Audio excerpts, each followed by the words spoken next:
Hi everybody! Check out this fun and easy art challenge with 3D hand art. My name is Julie and I'm from the Mississauga Library, and today I'm going to show you how to transform a two-dimensional drawing, in this case of my hand, into some impressive three-dimensional art. Now what I love about this challenge is that it's super simple to do, but it produces some really cool results. Now to do this challenge you're going to need a few things.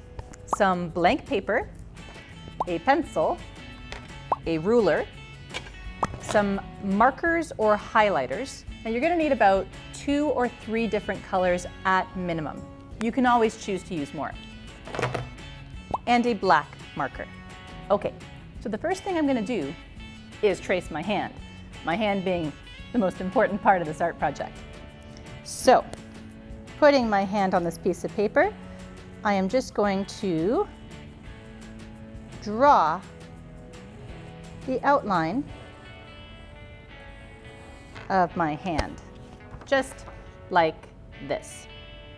Now the drawing that I have made of my hand is 2D, or two-dimensional, which means that it has the dimensions of length, or how long my hand is, and the dimensions of width, or how wide my hand is. What it doesn't have is the dimension of depth, or how raised my hand is off of the flat surface of the paper. Let me demonstrate. If I was to put my hand on this piece of paper, you can see how high off the paper my hand sits. But in my drawing of my hand, you can't see that. All you can see is how long my hand is from the tips of my fingers down past my wrist, and how wide my hand is from my pinky to my thumb.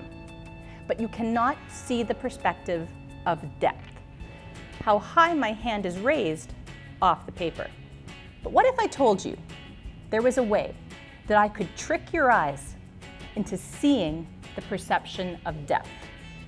I could trick your eyes into seeing the perception that I want you to see. Three-dimensional. Pretty cool, huh?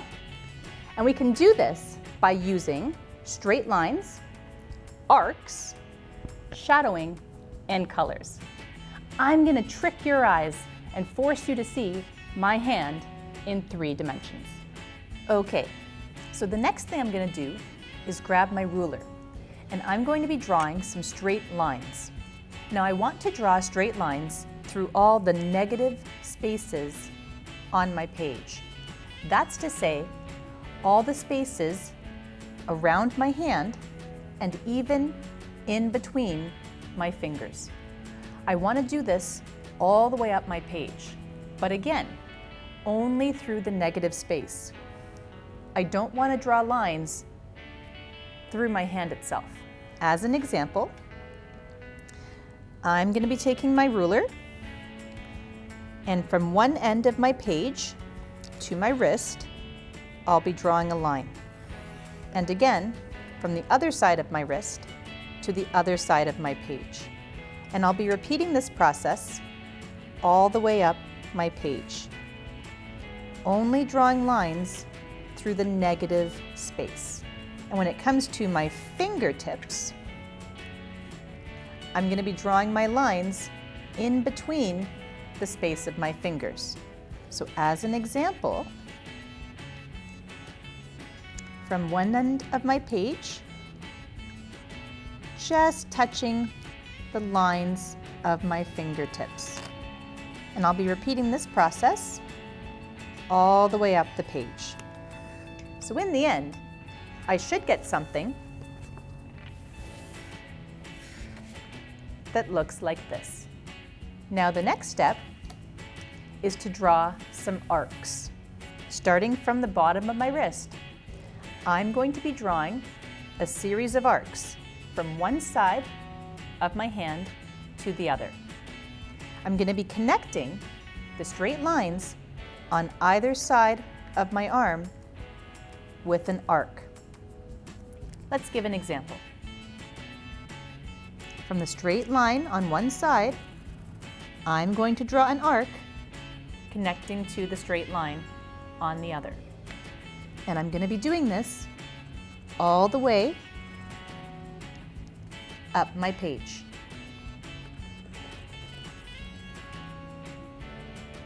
This is helping to show the raised element of my arm and later on my hand. Now when I get to my fingertips, I'll be doing the same thing. Raised arcs in between the straight lines, all the way up my page. So in the end, I should get something that looks like this.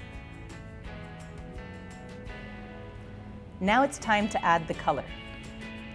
Now, I'm going to be coloring in the lines of my drawing, following the straight lines and arcs of my picture. Now I'm going to be alternating colors. So let's start with yellow. So I'm going to follow the straight line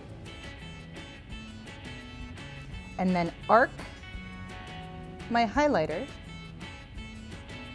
and then follow the straight line on the other side of my arm, just like this. So I'm helping to define this raised element to my hand. So now with my green, following the straight line, following the arc, and over. And again, I'm going to repeat this process all the way up my picture, alternating my colors. So in the end, I should get something that looks like this. Now the last step is to add some shading to really help define the raised element of my hand. So on the sides, all along the sides, I'm going to lightly shade along the lines of my fingers just to help create that depth. Just like this. And again, I'm going to do that all the way up along the lines of my fingers, all the way up my page. And voila! I have transformed my two-dimensional hand art into a 3D masterpiece. I have tricked your eyes into seeing the space differently. Not only seeing the length of my hand or how long it is, not only seeing the width of my hand or how wide it is, I have tricked you into seeing the depth of my hand or how much my hand is raised off the piece of paper. And that, my friends, is pretty darn cool. This is an awesome art challenge that you can do at home. And again, it only requires a few simple things. If you enjoyed this, please take a look at our other fun and exciting activities, subscribe to our YouTube channel, check out our Twitter and Facebook accounts, and hey, why not go on to Active Mississauga and check out the in-person programming that you can join us for. Take care and have a wonderfully artistic day.